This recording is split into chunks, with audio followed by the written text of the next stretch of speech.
Good morning. I'd like to call to order the August 20th, 2026 meeting of the Knoxville Historic Zoning Commission. This meeting is being recorded, so please remember to speak clearly and directly into the microphone. We'll now call the roll. Good morning. For the record, the Knox County Historic Zoning Commission has no business this month and will not meet. So for the City of Knoxville, Commissioner Blackburn. Here. Commissioner Bradley. Commissioner Hearns. Here. Commissioner Kessler is excused. Commissioner Kloss. Here. Commissioner Midas. Here. Commissioner Mitchell. Here. Commissioner Randazzo. Here. Commissioner Tillman. Here. That's 7 present, sir. Thank you.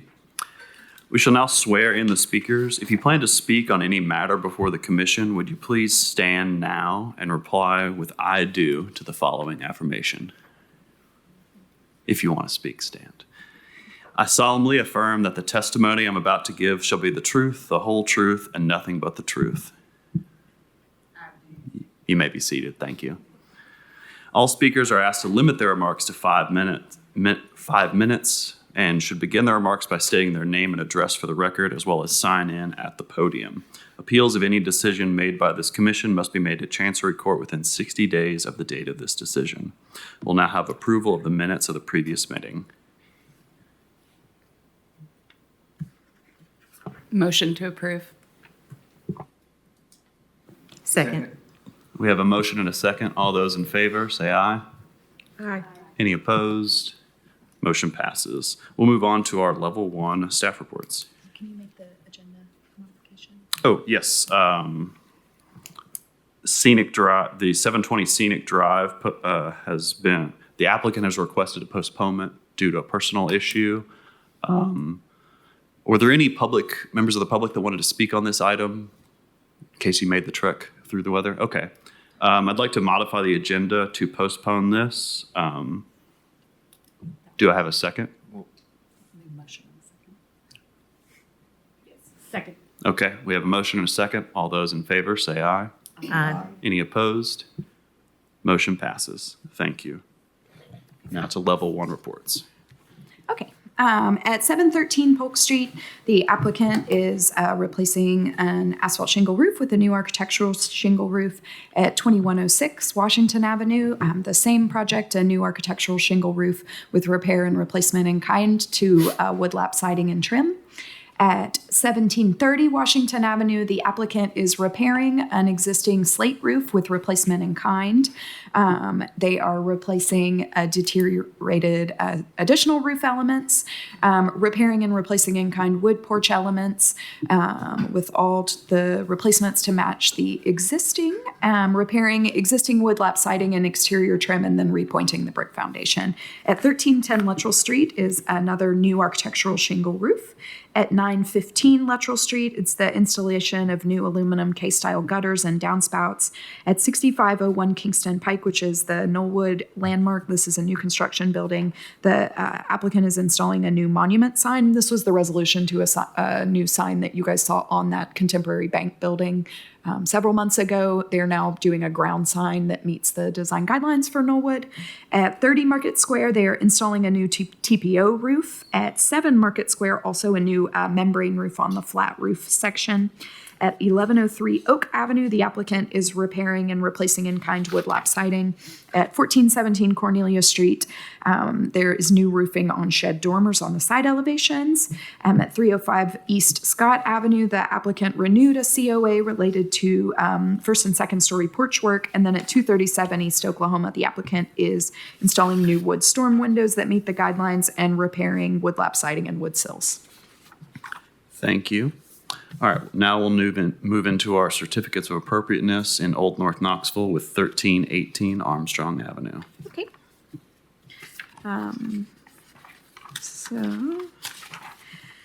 This is a case that we heard in the June HCC meeting. So this is full window replacement. As discussed, the windows that will be replaced are original. They're the 6/1 and 8/1 double hung wood windows and 6 light wood casement windows. The applicant has returned with 2 proposed material options: the Renewal by Anderson Fibrex composite material with exterior simulated divided lights, and then the Pella brand double hung wood encasement windows. So All of the windows proposed for replacement are original or historic. The application did contain extensive documentation of wood rot, warp sashes, and inoperable windows, so replacement is appropriate within the guidelines. The relevant guideline here recommends that replacement windows be the same size, pane division, and muntin depth, width, and profile as the original. They shall be the same materials as the original windows, which were generally wood. So we have the original windows here as that model. The application was postponed in July to allow the applicant to submit a revised window product that matches the originals in materials and pane division. So the application now has two options. The Fibrex proposal that you can see an example of on your left, it now matches the originals in pane division on all elevations, front, sides, and rear, but not materials. And then a new proposal that matches the originals in both pane division and materials. Fibrex composite material hasn't been approved as a replacement material for windows in Old North Knoxville. It was proposed on Leonard Place in 2021 and recommended for denial. The case was ultimately postponed by the HCC. At 505 East Scott, a fiberglass composite material was approved as a replacement in 2023, but they were for 2005 windows. So the staff recommendation is to approve the submitted double hung wood windows, which match the originals in pane division, muntin design, and materials. Thank you. Is the applicant present? I am. All right. Would you state your name and address for the record? Yes, that's Drew Berry, 1318 Armstrong Avenue. Thank you. Do you have anything to add to the staff report? Well, I guess more so just questions if the motion is to deny the Fibrex. I did a lot of extensive research into substitute engineered materials, and I found that what I believe is the H1 district where I live, I think it was like hardy plank or vinyl, but I found a couple cases where substitute engineered material was approved. So I guess I am really just wondering, what specific provision, of the historic overlay guidelines, makes Fibrex incompatible with the application, considering other substitute engineered material has been approved previously. Okay. Thank you. Do we have anyone from the neighborhood present? Yes, Sean Bolin, 115 East Scott Avenue, representing Old North Knoxville. Very good question, to be clear. Based on our guidelines, no windows can be replaced with anything except wood, full pane division windows. We have acknowledged that our guidelines are 30 years old. Materials are not of as high quality as they were 100 years ago. So we have allowed substitute materials if they give the full appearance of wood. In this case, I don't think the neighborhood necessarily would disallow these Fibrex material windows. It's just we have never seen them and vetted them. So if a sample could be brought in for us to see and vet, then that could possibly be an option. But until we lay our hands on them, we were hesitant to do so. So at this point in time, we are comfortable approving the replacement with wood windows of the same size, shape, materials, and pane divisions. But if you would like to bring in a sample of the material next month, we would happily review, and the commission could review also. And our students' position might change.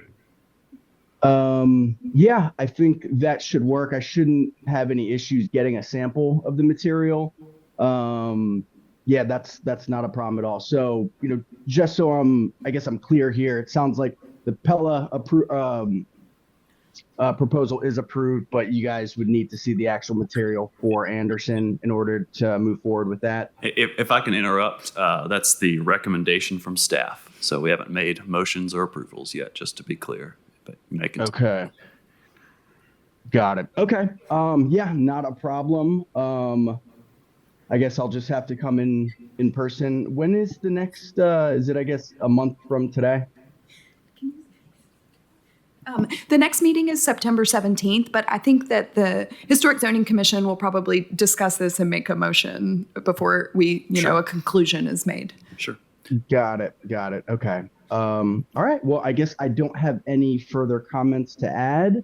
I guess just, let me know, what your guys' decision is, and, I'd be happy to bring in a sample of the material.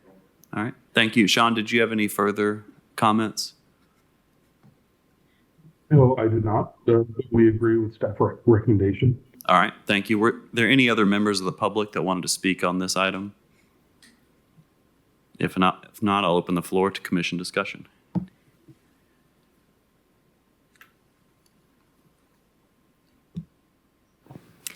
I also live in Old North, and I've also done an extensive renovation on my house, so I fully feel your pain on that. But just looking at the guidelines, they don't currently support composite material windows. So again, and I think Sean kind of mentioned it, the guidelines are much older than some of these newer materials. So if that's something that the neighborhood maybe wants to get together and go through the process of revising the guidelines, then I think we would, obviously have something different to work with. But, if we're here looking at the case and looking at the information that we have to go off of, I think it's pretty clear that the materials need to be wood. Thank you. And I can also add from experience on this board that many neighborhoods, including Old North Knoxville, have approved alternative or modern materials for additions or outbuildings for new structures in these neighborhoods. And that installation is different from replacement of original material. It's a small detail, but it's important in historic preservation. That may be where you're getting confused with other properties in the neighborhood that have those materials.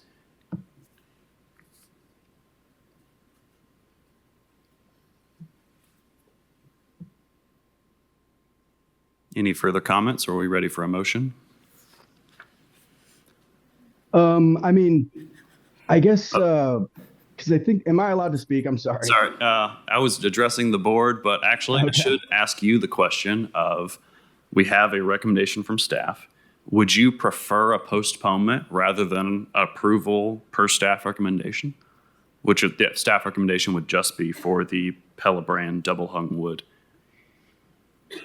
Well, I guess, could I move forward with that, but then still, bring in a sample material of the Renewal by Anderson windows? You could move forward with the wood window approval, but you would have to reapply, make a new application and pay the new $100 fee, and then you could reapply for the Fibrex and bring in a sample. Okay, so I'm leaning toward doing that, but I guess it would, in the event that you guys still deny, because I need new windows, right? So could I still move forward with Pella next month if you guys don't like the material? Yes. It also sounds like the neighborhood are the people who need to see the materials. I think most of us here have seen these exact windows and have had them brought in here. So the neighborhood is more of the decision maker. Yes, Commissioner Randazzo is exactly right. I would work with Sean on getting a sample to him, to his committee, or maybe even a neighborhood meeting. Okay, understood. Sean, is there any way I can connect with you offline to present that to you? We'll make sure you guys have each other's contact information. Okay, got it. Understood. I appreciate it. All right, so is it my understanding that the applicant would prefer a postponement rather than a approval of just the wood today?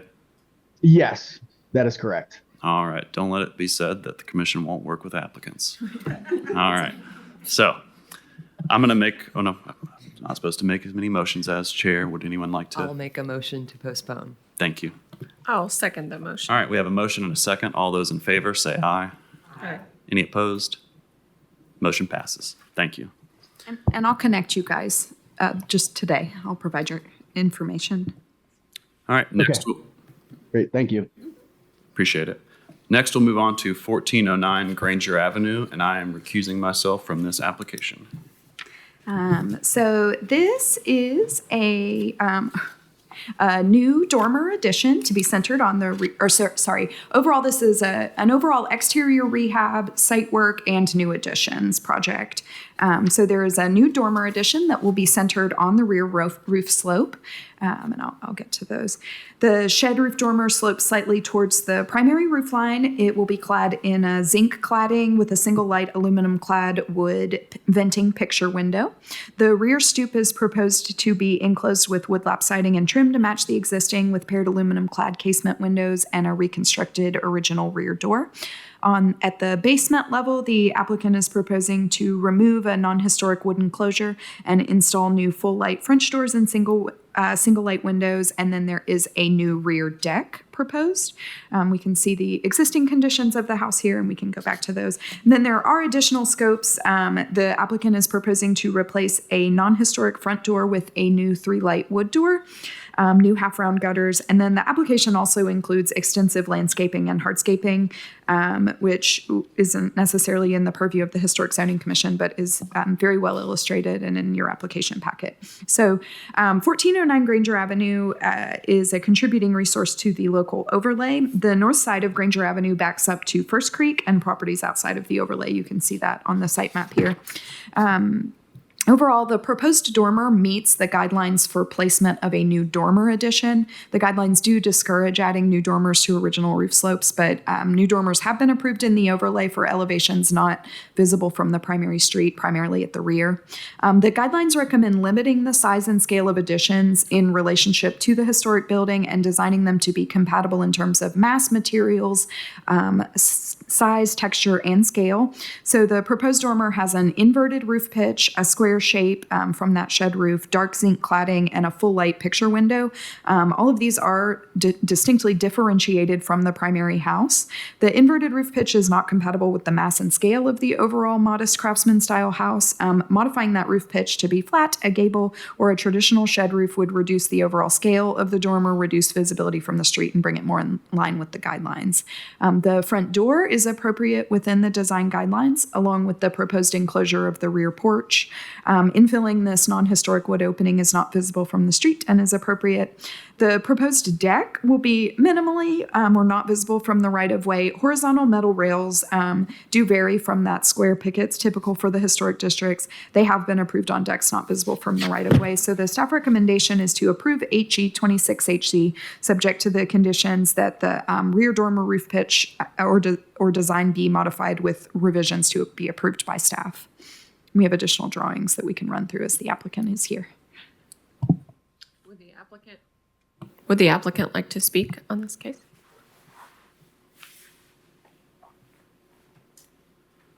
I'm Forrest Kirkpatrick, and I live at this property at that address. I don't really have anything extra to say. I think Lindsay summed it all up. All right. Do we have any neighborhood input? Yes, Sean Boland, 115 East Scott Avenue, representing Old North Knoxville. For the most part, we agree with staff's recommendation. What you can't see from the public right of way, we don't want to object to that. We do have two items that we do want to talk about. One is the massing design and materials for the rear gable. Though we do support putting a dormer in, the materials are contrary to our design guidelines, and so is perhaps the design, a much modern feature. So perhaps a modification of that could be put in play. But then also, and we have some architects on the commission, so I'd like their opinion. That front door does not appear to be a craftsman door. That's more of a mid-modern door from my experience. So we would like perhaps a 3-light door, but perhaps 3-light vertical half-light door in its place. But we would like to request the opinion of the architects on the commission.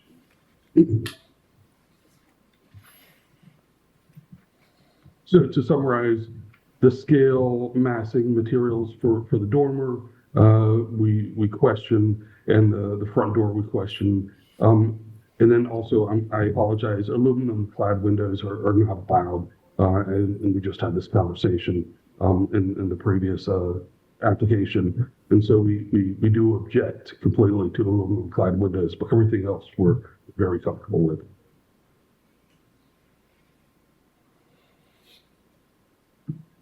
All right, any members of the public like to speak on this case? If not, any discussion from the commission? Can we show the door again so that I may give my opinion? It is, from what I understand, the door that's currently there is not historic, and we do not know what that original door would have looked like, right? Correct. I feel that the door chosen fits in with the guidelines and seems appropriate to the massing and scale of the facade. As mostly a commercial architect, I cannot swear that that is an original craftsman design. But it does fit in with the guidelines, and the massing of the house is very simple and compressed, and it fits in with that. So it seems appropriate to me. Does anyone else on the commission have concerns about the door or thoughts at all? No. All right. Do you have anything else to add? You want to respond? There's a strong possibility that the door, as I got pricing in this week, we may end up going with a 2/2 light, same door, but it'll have 4 panes of glass. Which, Sean, I think is going to bring it more in line with some of your comments, actually. Is that something that we need to Agreed. before you? I think if the commission is comfortable with it, if it is in line with this approval or meets the design guidelines, we could approve that administratively. Okay. It's the same line of door. It's just a slightly different style. All right. Do you accept the condition that the staff's laid out? Yeah, with the gable, I mean with the dormer. On the gable. Mostly I do. I just want to clarify a few things, if that's okay. Lindsay, could you, there's a cross section through that one there.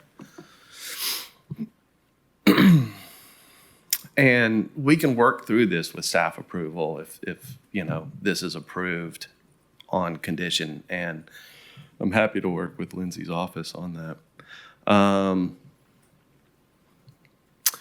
The driver for this entire dormer, just to give some context, is that there is currently a scuttle style attic up there that's 30 feet long and 12 feet wide. And those stairs, you hit your head on the roof as you're going up there. So it's relatively unusable space, hence the dormer, to be able to gain access up there and put a bed and bath in. The ceiling up there, and because of the 612 slope, ceiling's a little bit on the low side at 7'6".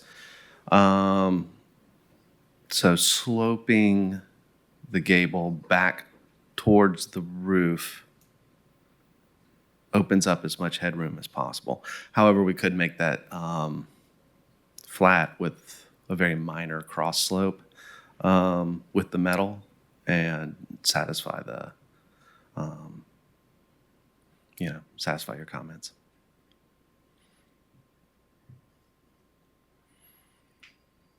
As for the material itself with the dormer, we've shown images of, like that one right there, of what appears to be historic buildings with this zinc material. Chose zinc because the shingles on the house are a dimensional asphalt of the same gray as basically a zinc color, maybe a little bit lighter. So this is a way to match in, but obviously, be an addition. So do you think this language covers all of those things appropriately? Okay. Does anybody have a motion?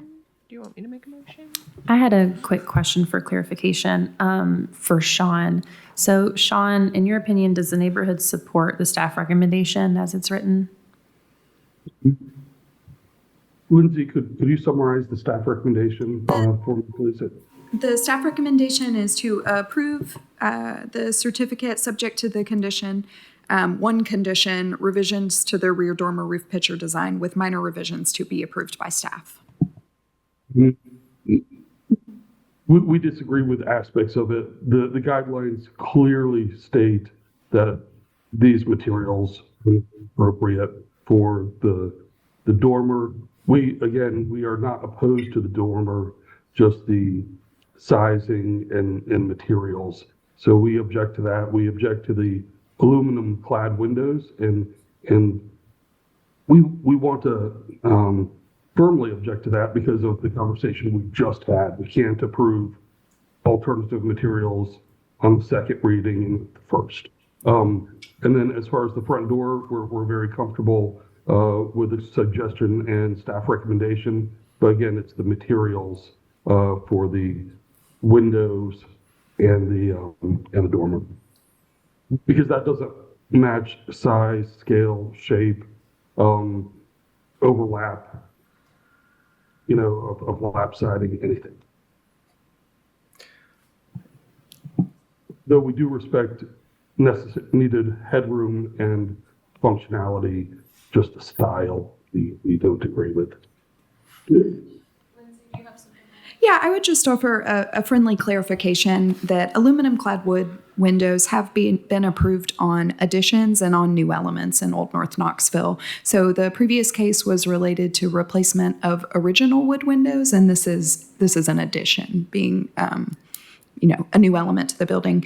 And then just to provide some context, the relevant guidelines for materials for additions, which this is additions should be compatible in terms of mass, material, size, texture, and scale. And so the commission has the opportunity to make that interpretation of what what compatibility is related to that house, especially in terms of materials. And that is why Travis, in our last case, also pointed out that we have approved different materials for additions, new construction, and that's why the other applicant prior to this probably saw examples in the neighborhood that were not replacements.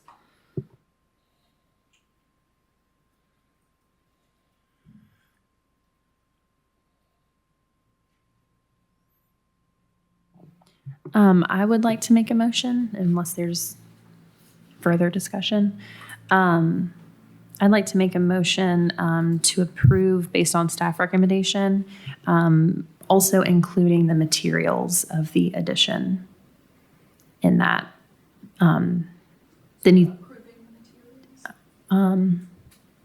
To be approved by staff. Yeah. A second.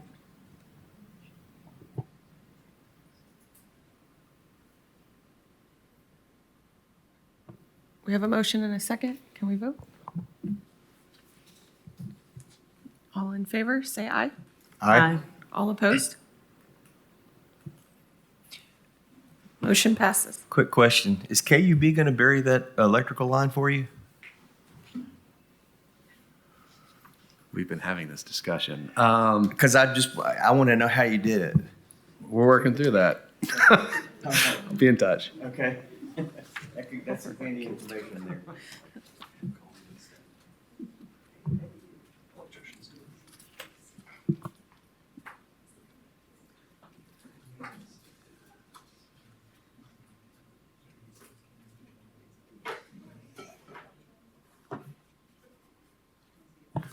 All right. Next, we're moving on to 129 East Oklahoma. Okay, so this is a new. This is a new secondary structure, a garage and an accessory dwelling unit. It's 31 feet by 7 inches wide by 23 feet 9 inches deep. It will be located at the rear of the property, set 5 feet from the rear property line. The structure will have a side gable roof with a 10/12 pitch and 2 3/12 pitch shed dormers centered on each roof slope. The exterior will be clad in smooth finish fiber cement lap siding with a 4-inch exposure, and including window trim, sills, and corner boards. The windows are fiberglass clad wood. The placement of the accessory building at the rear of the lot is appropriate within the guidelines. It's already received the necessary variances for the setbacks, coverage. It is 1.5 stories tall, so it's secondary in height to the primary structure on the lot. It won't be visible from the front street. It's compatible with the house's massing. So the design guidelines for new outbuildings materials are very prescriptive, just continuing this conversation we've had. However, new alternative siding materials for siding and window materials have been previously approved for new secondary structures in Old North Knoxville. The proposed siding, trim, and windows are compatible with the main house.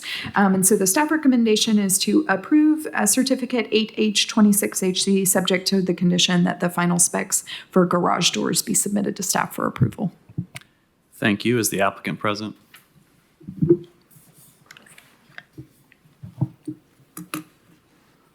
Yes, Sarah Martin, 1121 Eleanor Street. I'm here for questions if you have any. Okay.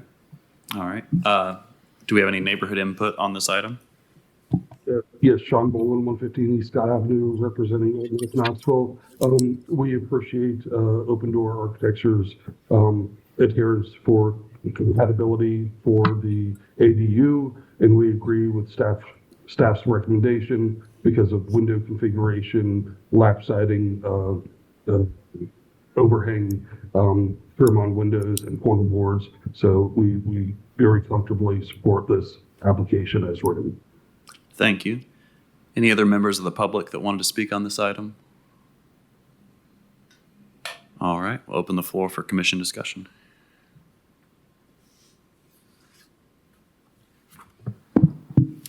If there's no discussion, I'll go ahead and make a motion to approve per staff recommendation. And I'd like to see an ADU being built. Good. Us too, we're excited. I'll second that motion. All right, we have a motion and a second.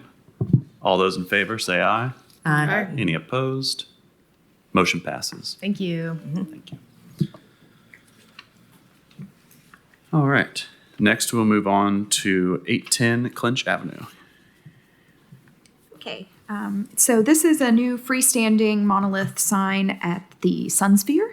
So the sign will measure 96 inches tall by 60 inches wide and 18 inches deep.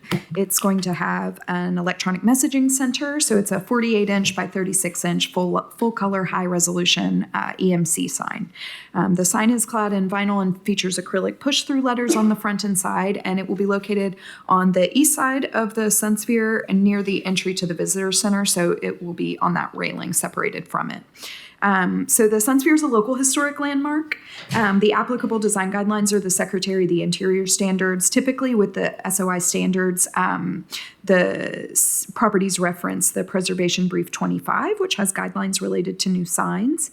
Guidelines recommend that new signs respect the size, scale, and design of the historic resource using compatible materials. So the sign tends to provide information about the Sunsphere and the Visitor Center via a changeable EMC within that overall plinth. The sign is appropriate for the scale of the Sunsphere. The vinyl and acrylic are not necessarily appropriate for a historic building or for the Sunsphere, but the sign uses compatible colors and functions more as a standalone feature, and it's separated from the Sunsphere by a railing. It's not attached and could be removed without effect on the historic structure, so staff's recommending approval of 8E26HZ as submitted. Thank you. Is the applicant present?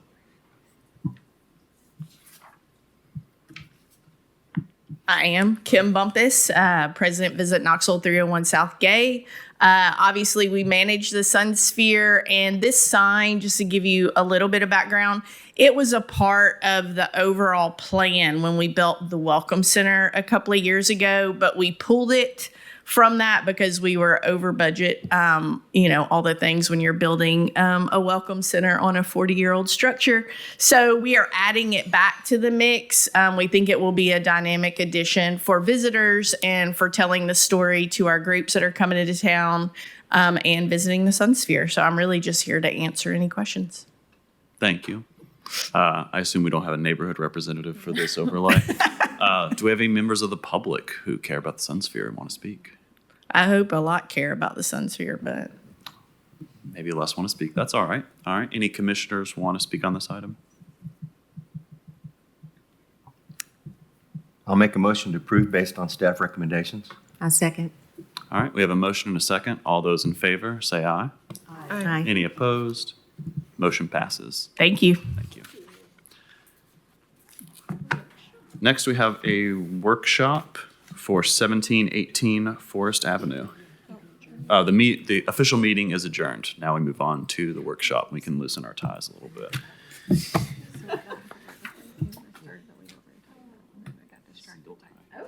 So Randall, just to give you some info, what generally what we'll do is I'll introduce the project, just kind of give the address, but you get free reign to say what you want and tell me when to change slides and explain it as much as you want. And then typically the Historic Zoning Commission just kind of, you can ask questions if you want like specific input on items, or if you just want, general vibes, the HCC is here to kind of give that. So you get to run the show.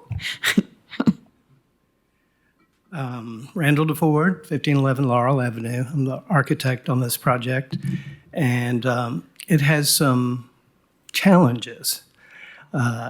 It's in relatively good shape, so, unlike a lot of projects you see, that's not the issue. The issue is that the second floor is framed with 2x4s.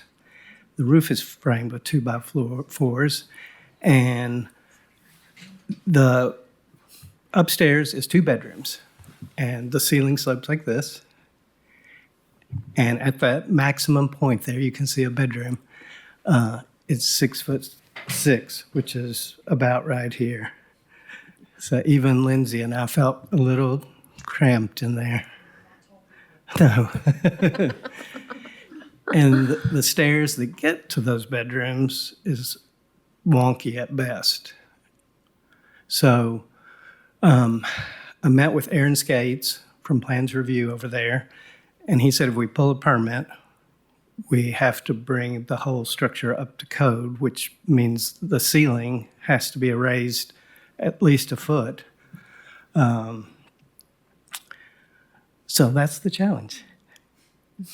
I've done a few drawings kind of working through the process in my head of how that might be done in the least unpleasant way, the least visually impactful. And so here you see a drawing that's as it is now. And so as we go through to the next one, you'll see the next one, I've just show you what it would look like if we popped up. The top horizontal line is an 8-foot ceiling for those bedrooms. And it's pretty impactful. We're going to have to add on, at the very least in the back, to get a stair that meets code. Because if we just took the stair where it is now and made it meet code, it would go all the way to the back door. So in this scheme, I'm asking the question, if we raise the roof, do we raise the dormer? And the drawing that's just below that shows a dashed line of that. And so the next sheet was kind of a variation on this. Yeah, well, yeah, and really the next two are kind of similar in popping up the roof as little as we can, and then having the addition have a cross gable. And then this one, is the major difference in this one that the dormer is not elevated as well? Yeah, just from here, the next few schemes, I just leave the dormer alone. Okay. I have kind of mixed feelings about that. I like the idea of leaving the original dormer because it is all original.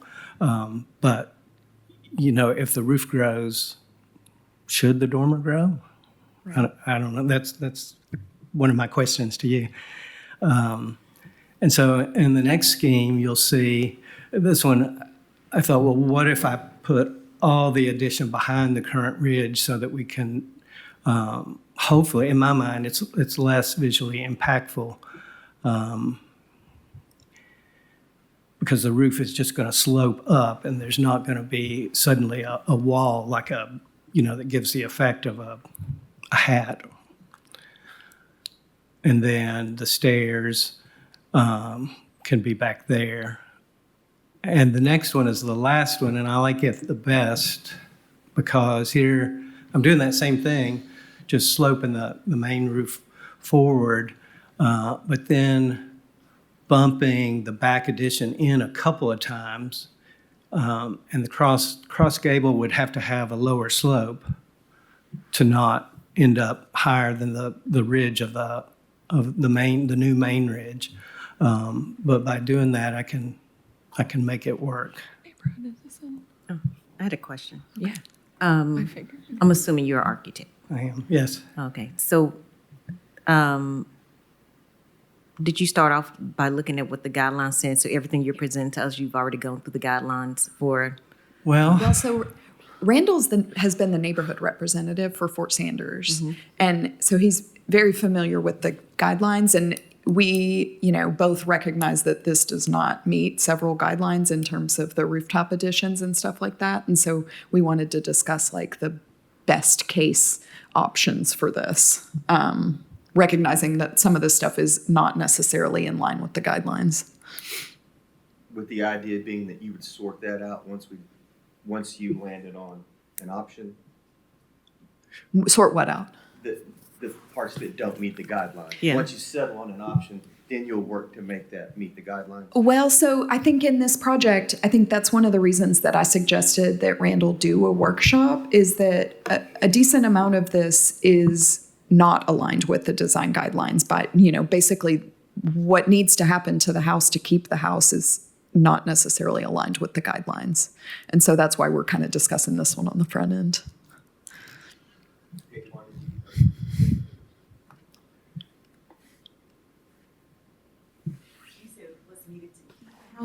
What do you mean by that? So basically, if any permits are pulled on this house, and again, I don't mean to speak for you, but if any permits are pulled on this house, the applicant, whoever is doing it, is going to be required to do work like this to bring the house up to code, because it's not to code. Is that what I'm? Yes, that's exactly right.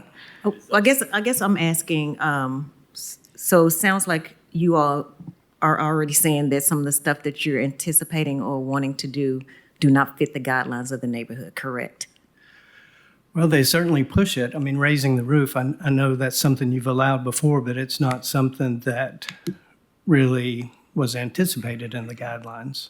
So I guess, but you said there's something that needs to be done to keep the house. That was the word you used. I was wondering what you meant by that.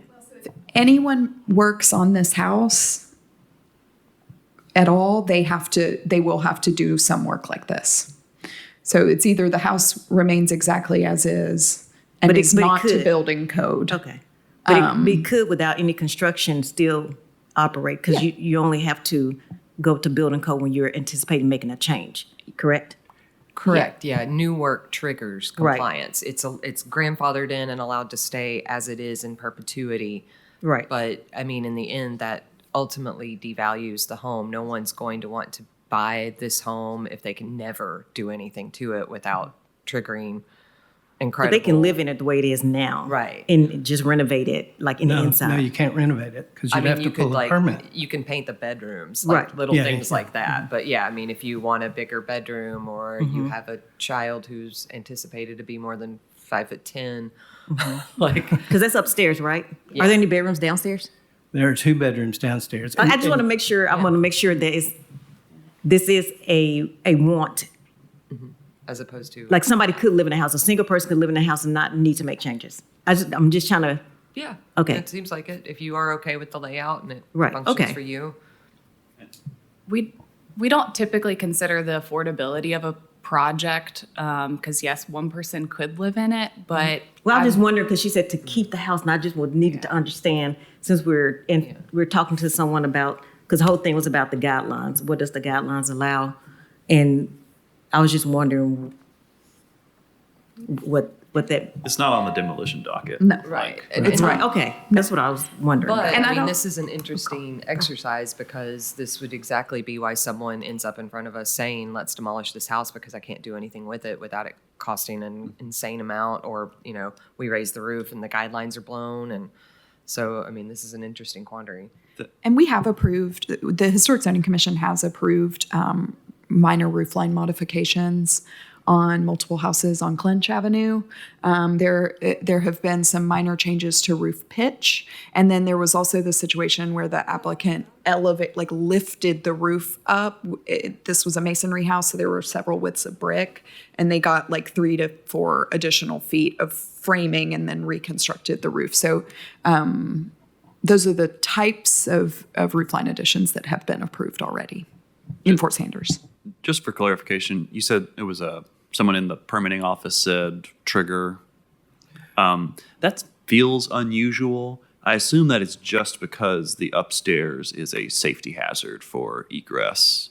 So And for firefighters. yeah, like, okay, I'm this workshop shooting from the hip. If you were to go up and your permit submit would say, hey, I want to turn this upstairs bedroom into an attic that's not a livable space, would they be fine with that, or would they still say 2x4 rafters got to go? I think they would be fine with that. I don't know if you were, I don't know. That's There's not an existing building code for residential. In commercial, anything you're touching triggers compliance depending on the level of alteration, basically. So that, you know, most things only affect the exact area in which you are working, and then occasionally, if you're going over, say, 50% of that floor area, it would trigger compliance throughout that area. Like, you know, the whole level would need to be sprinklered in commercial construction, for instance. There isn't a guidance for residential construction. So it kind of is all about dealing with interpretations from boards like this and discussions with the city. 'Cause I assume that stair is like a ladder, like it's super steep and non-compliant. it's not compliant. It's Yeah. uneven rise and run and steeper than it should be. Okay, yeah. I should maybe disclose that I'm trying to rent this house currently, and I have been unable to rent it, and that's concerning for 2 months. Am I allowed to sit in the workshop, or should? Okay, I was a little confused by that. But if this doesn't get renovated, what I fear would happen is the owners would abandon it, like let it sit until it becomes a demolition by neglect case, and then we would lose the house. And so that could be 20 years down the road, but I'm really passionate about preserving these smaller homes in Fort Sanders, and I would like to see this not become an apartment complex. But figuring out how to not let that happen is hard. Or like that other house that we saw that had the massive addition on the back, where you're cramming as much onto a. Yeah. Sorry. And unlike a lot of houses you've seen in Fort Sanders, we want to keep this 5 bedrooms or less, not the big additions that have overtaken. I mean, you might look at this and say, oh, that is overtaking, but I think if we go with that last scheme there, it's not going to feel like it's overtaken the house architecturally, like some of the newer renovations in Fort Sanders.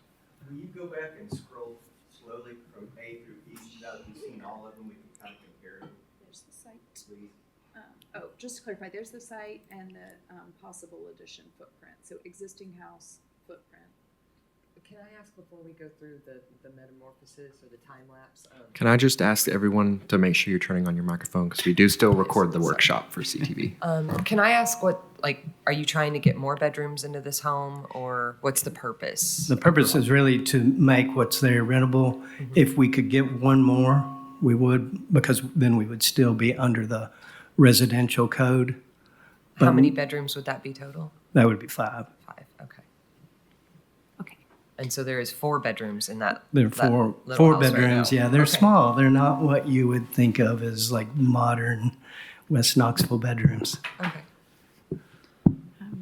So existing,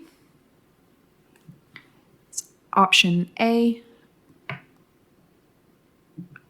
B, C, D, E. I can go back and do it again too.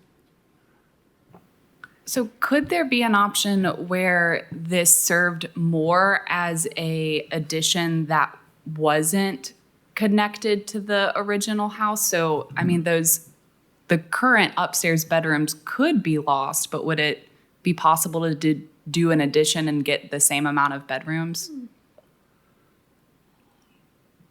It would be tall. So it would be, we could connect it at the first floor, but then we would have a much bigger addition at the back that would be taller than the current house. But I mean, I think the owners probably would be open to that. It's hard from the street view. It sits on such a hill. I don't know that you would even see more of the massing because you're way down low when you look at it. Right. That's why I think if, like from here in particular, if we take the same plane up, I think it'll be less noticeable than popping up a hat. No, options C and on seemed about as subtle as you're going to be able to pull off. Yeah.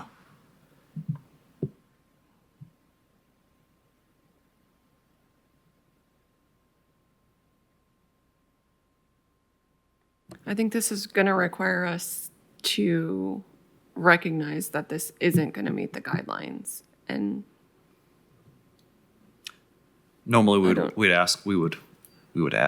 we would desire neighborhood support for that, which I don't know who your vice chair is or who would speak in your, like.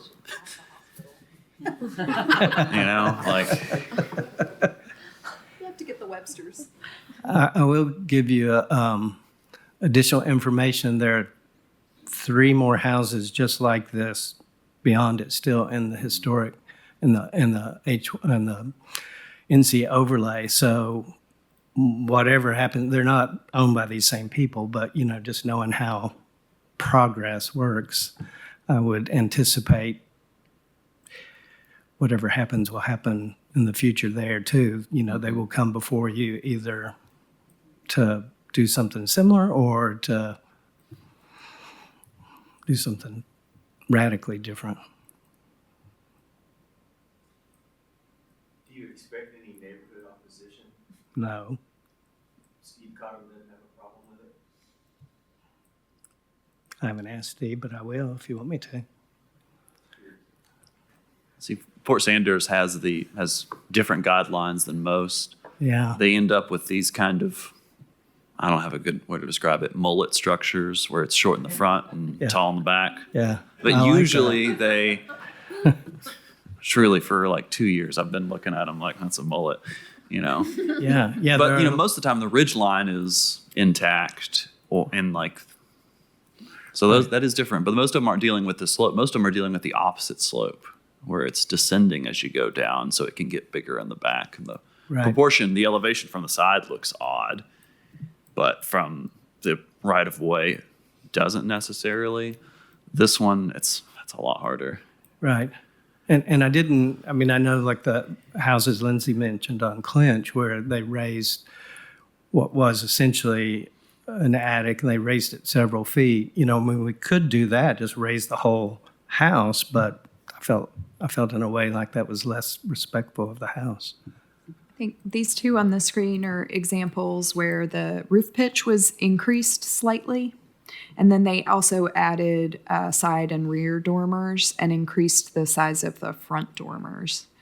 And then I hesitate. I don't endorse the one I'm about to pull up, but is that the one across from the Roddy house? yes, have I gone too far? It's this one. So now they painted it, but this was the one that received at least several feet of roof height as an addition, like here. Yeah, I think the roof line before was right on top of those second-story windows. Yeah, and this is the one where there was glass block here for a while. You remember that? It's great. Yeah. Yeah. Yeah. Blame the mason. Could Hallie maybe give us like a slight refresher on what we're preserving? Like, are we preserving people being able to walk the street and kind of see a bit of history? Like, I feel like you actually lose that when you do raise the roof. And so I would maybe argue against that situation. Or, you know, typically we ask for there to be corner boards and additions to go in or out so you can tell this was original and now it's not. Or are we just preserving materials and housing stock? I think when you look at all of those options that you've considered so far, Randall, I think the last one probably is the most sensitive because it's trying to keep the form of the original house and then the separate addition. Even though it's taller, given the setback here, you may not see it as much as it looks on the drawing in real life. But it's also keeping the core of the house intact. When you start talking about like lifting or moving the dormer, then you start modifying the actual form of the house. You know, the scale of that original craftsman, well, probably had more craftsman details originally than it does now, but it was a craftsman bungalow originally. You know, there's been some loss of those details over time, but I think that dormer was, and that wide side gable roof and kind of low pitch like that are all what give that its form. So I think if we can avoid that, I think we'll be more sensitive to the resource in general. Is that helpful to? I think it's helpful. That is, I think also just understanding like what is in this property, what are the things we would want to see preserved, and could there be a design that preserves those? Yeah, I think that dormer is probably a key design feature. The porch has been quite modified from what it was originally. Those posts and balustrade is definitely not. The steps probably, those stairs, if they were original, probably had some additional detailing as you go around. There's the exposed rafter tails under the eave. There's a lot of details that are still there that when you talk about like modifying the roof, all of those things would get affected. Does that?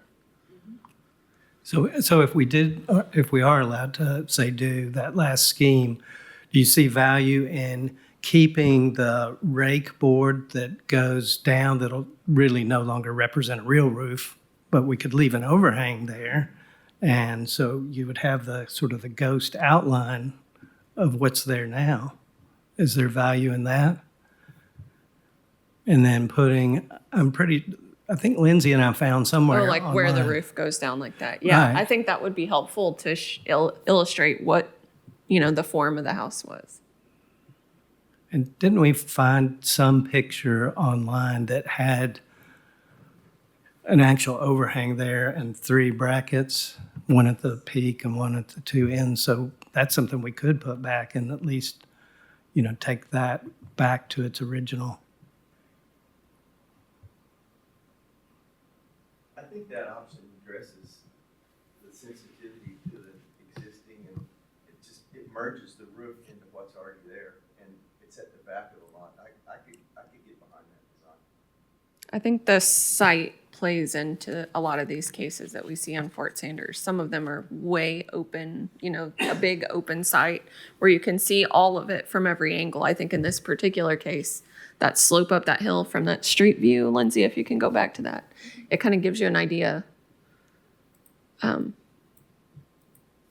as you're within the neighborhood, back to your concern earlier, it definitely would be minimized because it's set back further, but also because of that elevation from the street view.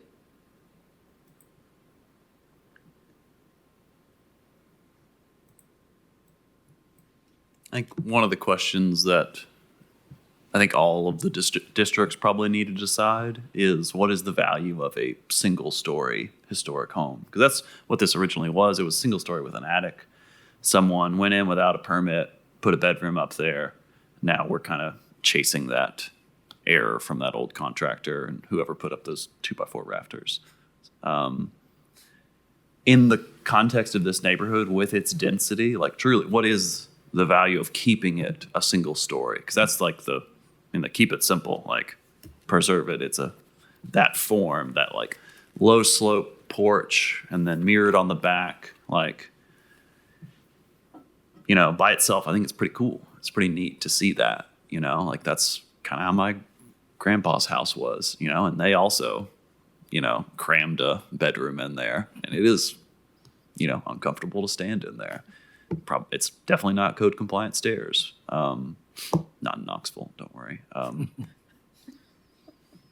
But there's plenty of houses in my neighborhood in Old North that are attics. They are, a 5-foot attic, never meant to be a story for a bedroom.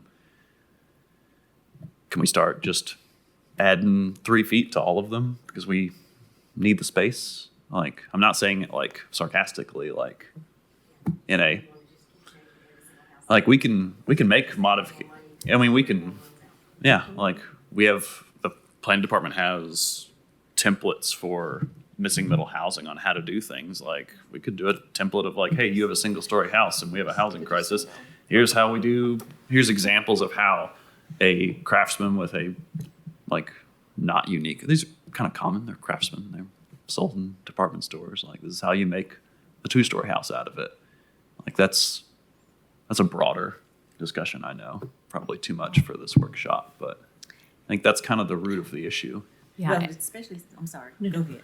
I know, I was just going to say, I completely agree. But then I look at Mr. Ford here and I think, wow, he's someone who's really trying to be responsible and work with the community and try to preserve it as much as he can. If we didn't have him, someone might just neglect it and want to demolish it, like you mentioned previously. True. So, Are we open to having a whole bunch of applicants continue to want to raise every single? Are we okay that it's possible, using your scenario, that we're going to end up having this whole neighborhood, everybody want to raise every single roof? Yeah, and maybe they don't come with the thoughtful, like, and deliberate process and the experience or the terrain conditions that this project has. And then we're going back on YouTube and watching our old meetings. These are recorded. This one is. So we could go back and see, like, why did we, like, workshop this But way? we're also not supposed to be a precedent-setting body. True. So do we want to set You the have to keep precedent? that in mind, too. No, you're not a precedent-setting body. So each case is evaluated on a case-by-case basis on the site constraints and the constraints of the house. And this probably wouldn't even be considered this much in another neighborhood. If this was 4th and Gill, I don't think we would, like, consider raising the roof at all, probably. It's just so many houses in Fort Sanders. I feel what you're saying, Travis, and I don't want that to be the case. I just think it's going to be. I don't think we have a choice in this, and I think if we can kind of do it as sensitively as possible, like one day it'll be a luxury to have a 1-story home and not have to share it with other families. But in the fort, I'm really worried we're just going to lose the housing stock. Who wants a 1-story home that actually requires 20 steps to get up to it? Like, Travis, I'm not, are you arguing for or against this? just kind of pontificating, man. Like, I don't think he's either way. His argument is neutral. It's just something to think about, I think. I mean, I think, It's theoretic. he's, but- it's just, you're working for a client who wants to not have this be a 2-bedroom house, if we're just looking at it without the lens of the context of the city we live in, I would think it would just be, this is a single-story house, make it a single-story house again, make those 2x4s into something heftier. The attic actually shrinks and it just becomes a storage attic. I'm confused. Yeah. Is it a 2-bedroom house or is it a 4-bedroom house right It's now? a 4-bedroom house, and that's what my client bought, as a 4-bedroom house. But because he wants to renovate it and make it updated, and on the inside, we have to bring it up to code. So that he can rent it out to UT students. Well, that's unfortunately what my So neighborhood has become. 3 now. downstairs. I got the count wrong earlier. 3 downstairs, 1 2 upstairs. downstairs, 2 upstairs. 2 upstairs. That's Okay. that's what the client wants. That's what's there now. Yeah, We so could it's- enclose the porch. Like, that's allowed in the guidelines. And then it is in Fort Sanders, right? No, And I'm pretty It's been done, but it's not, it's discouraged in the guidelines. And that unfortunately is a job I don't get to look at a client and be like, well, have you considered living in a 2-bedroom, single-story home? Like that. Like, you don't even need me to do that. You can just do it. I try to just give up half try to your respect when, professionals are here advocating for their client. Like, it's different. We saw like the case with like the brick windows. Like, the architect didn't put that in, but we were all yelling at him. Like. Well, it starts to be like the tail wagging the dog because this person bought a 4-bedroom home. So to actually restore it back down to a 2-bedroom home means they are going to lose money as far as real estate value, unfortunately. Lindsay, will you show the street view again, please? Mm-hmm. Yes. All right, can you? To the I left? know we don't care about money, but Yeah. Yes. Yes. See what is the value? Is a single family house, a single story house appropriate here? That's not a historic zoning question as much. It's just like a larger question about I agree. ice on the streets. I agree with Commissioner Randazzo. We have to anticipate what the future's gonna hold. And do you want something on the left with an addition, or do you want something across the street on the right that looks like that?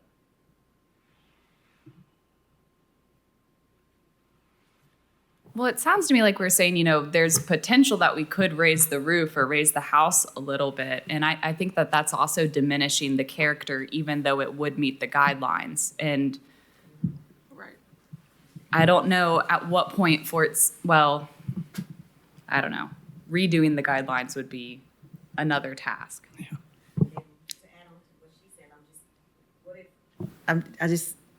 What if we have some repeat customers in this neighborhood.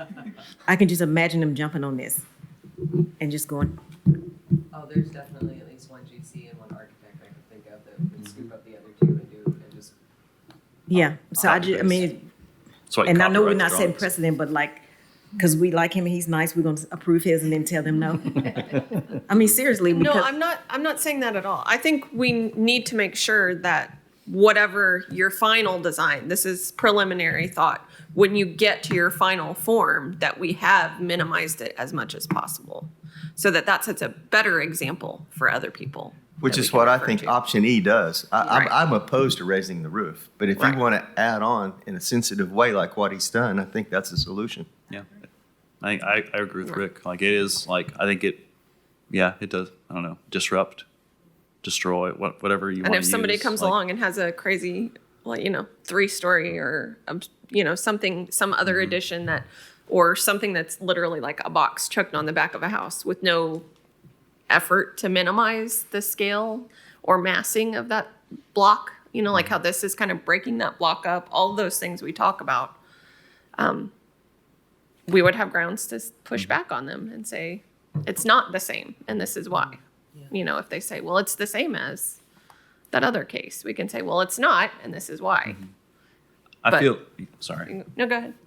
I feel like I'm just spitballing here because it's a workshop. If I were wanting to break the rules for this property, I would want to do an accessory structure that's taller than the original house. I think like the terrain necessitates that in a lot of ways. If it were a different architect, I think that's what we would see. Possibly. This is harder. I think this is a more difficult path to raise the roof. I think I would be more open to a larger accessory structure due to site constraints. I don't think that would be cheaper because of the earth and the retaining wall, but raising that roof is not going to be cheap either. The site plan makes that kind of seemingly difficult as well. Plus, I mean, the accessory structure would have to have all the components of a living space as opposed to simply bedrooms. Mm-hmm. So, I mean, It's also, I don't think possible because, and sorry to interrupt, this doesn't touch the alley. The land behind it's owned by someone else, and to do an accessory structure, you have to add parking, right? Yeah, I was going to ask. It looks like just street parking is what you have here. Just street parking, that's right. And we can do that with 5 bedrooms? Because of the zoning and keeping it as a single-family house. Mm-hmm. Yeah. Okay.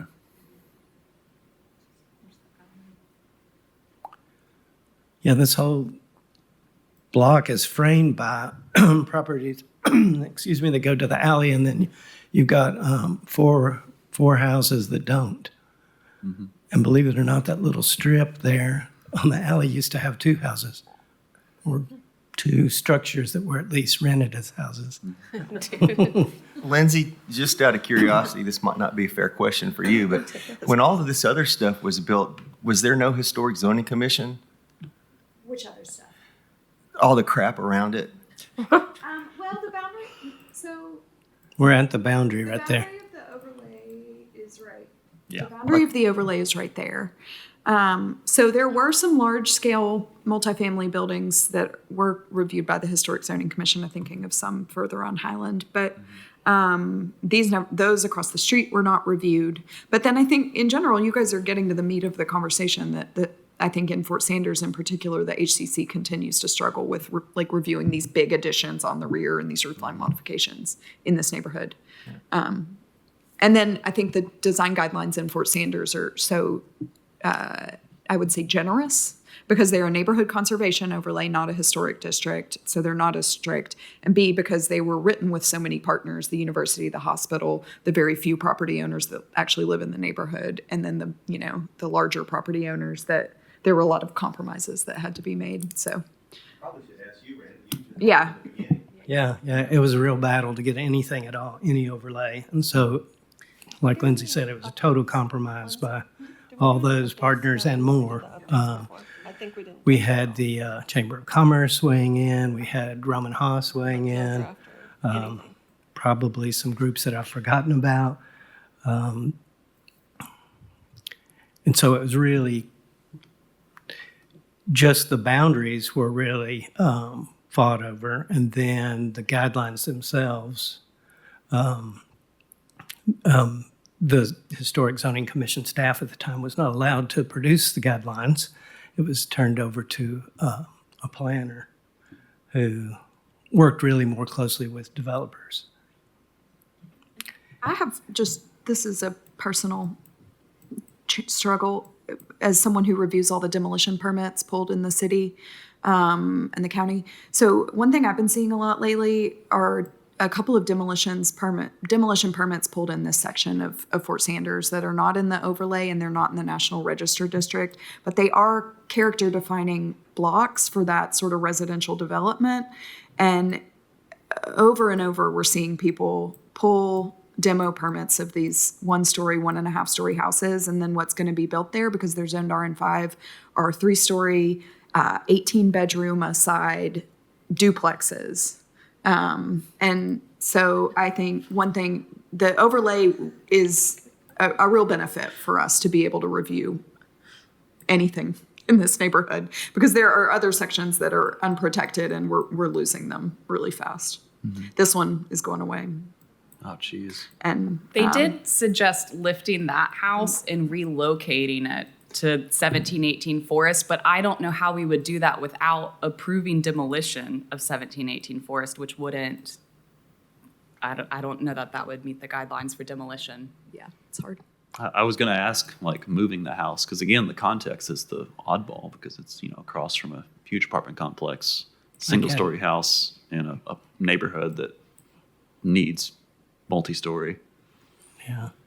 We've tried to get much more historically significant houses, architecturally significant houses, than this one moved in the neighborhood, and we've not had a whole lot of success. Not had a whole lot of success because of us, or? No, it's not feasible. It's extremely expensive to relocate a house. Especially with how this one sits on the lot, too. Yeah. Well, and the other thing are all of the overhead lines. When we moved when Knox Heritage moved that one over on Highland, Right. we had to get all of those lines raised. It was a mess, but to your point, to get it lifted and then get it back down to street level, that's. And that was just going across the street. Yeah. And to your question earlier about the hideous building across the street, those were built in the 80s. And they actually fell over during construction. Back to the Wild West. I I don't have anything architectural to suggest, but I did wonder if you planted a tree on that one side that's so obvious from the street, if it might kind of mask everything that's happening behind. Absolutely. I'm all for that. You've heard the old joke that doctors bury their mistakes, but architects hide them behind trees and shrubs. Oh, that's fantastic. I had not heard that. Randall, do you have other questions? Anything in specific? I guess, do you feel it's worth the owner's money to pay me to develop that last scheme and come back? Or should we say, you bought a pig in a poke? Scheme E, yeah, the most subtle. The You want to addition take a of the- vote? I think it's worth it for you to explore it. I'm not sure when the pricing comes back if it's going to be worth it to the new owner, but that is a different problem. Right. That's a good point though, Jennifer, because when you get the pricing back, the return on investment on one bedroom, it's going to take a long time to pay for that addition off of one bedroom's revenue. I think that's why all of our developers in the port are contractors.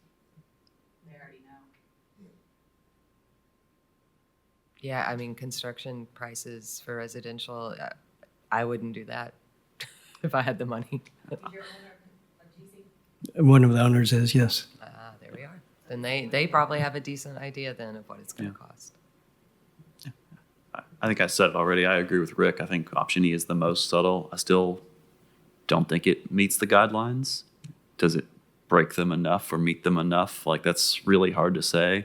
I would advise no on pursuing it further, but the last time we had a Fort Sanders case, I said the same thing and I lost that argument. So yeah, it was. Well, that was another one we also argued intent a lot. We argued about the amount of time and effort the applicant put forth and articulated. And I argued that the design stands on its own. No one in 100 years is going to look back and see us wringing our hands. So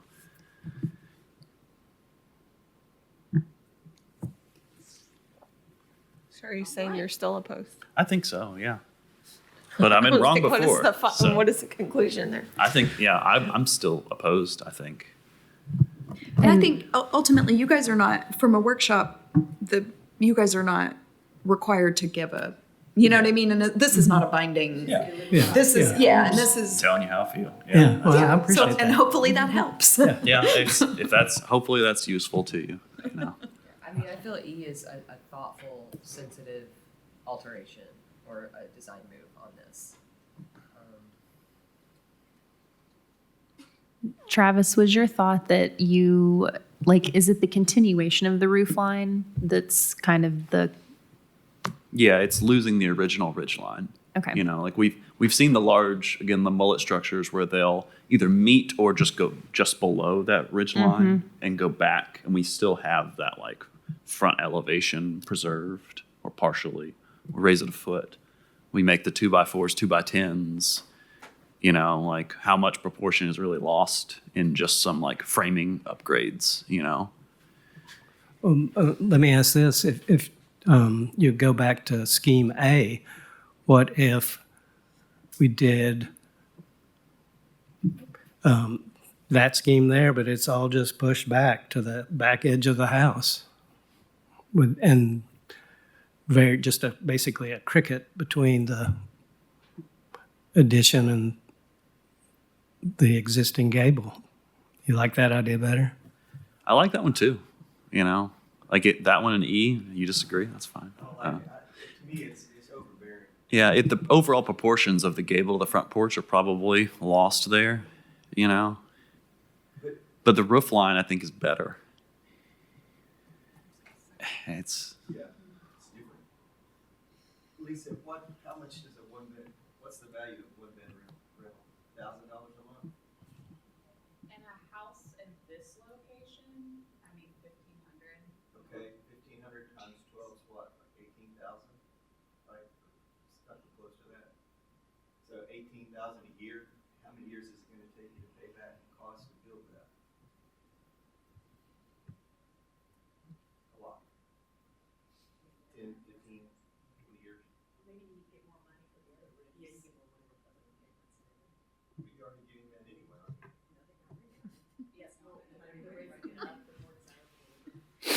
Anyway. It just wasn't because it was for sale, and the window to rent is a year before August. One last question, just my own curiosity. Is the dormer in good shape? Like, is it not built out of scrap lumber? It is two bys turned sideways, and they're all charred. Okay, so great. So we have an original fireplace that we can preserve. Cool. No, the chimneys have been taken down. So, I found charred studs in my house too before. yeah. If you have a house that's old enough, there's probably some char in the attic. All right. Well, I really appreciate y'all. All right. Thank you. Thank you. Thank you, everybody.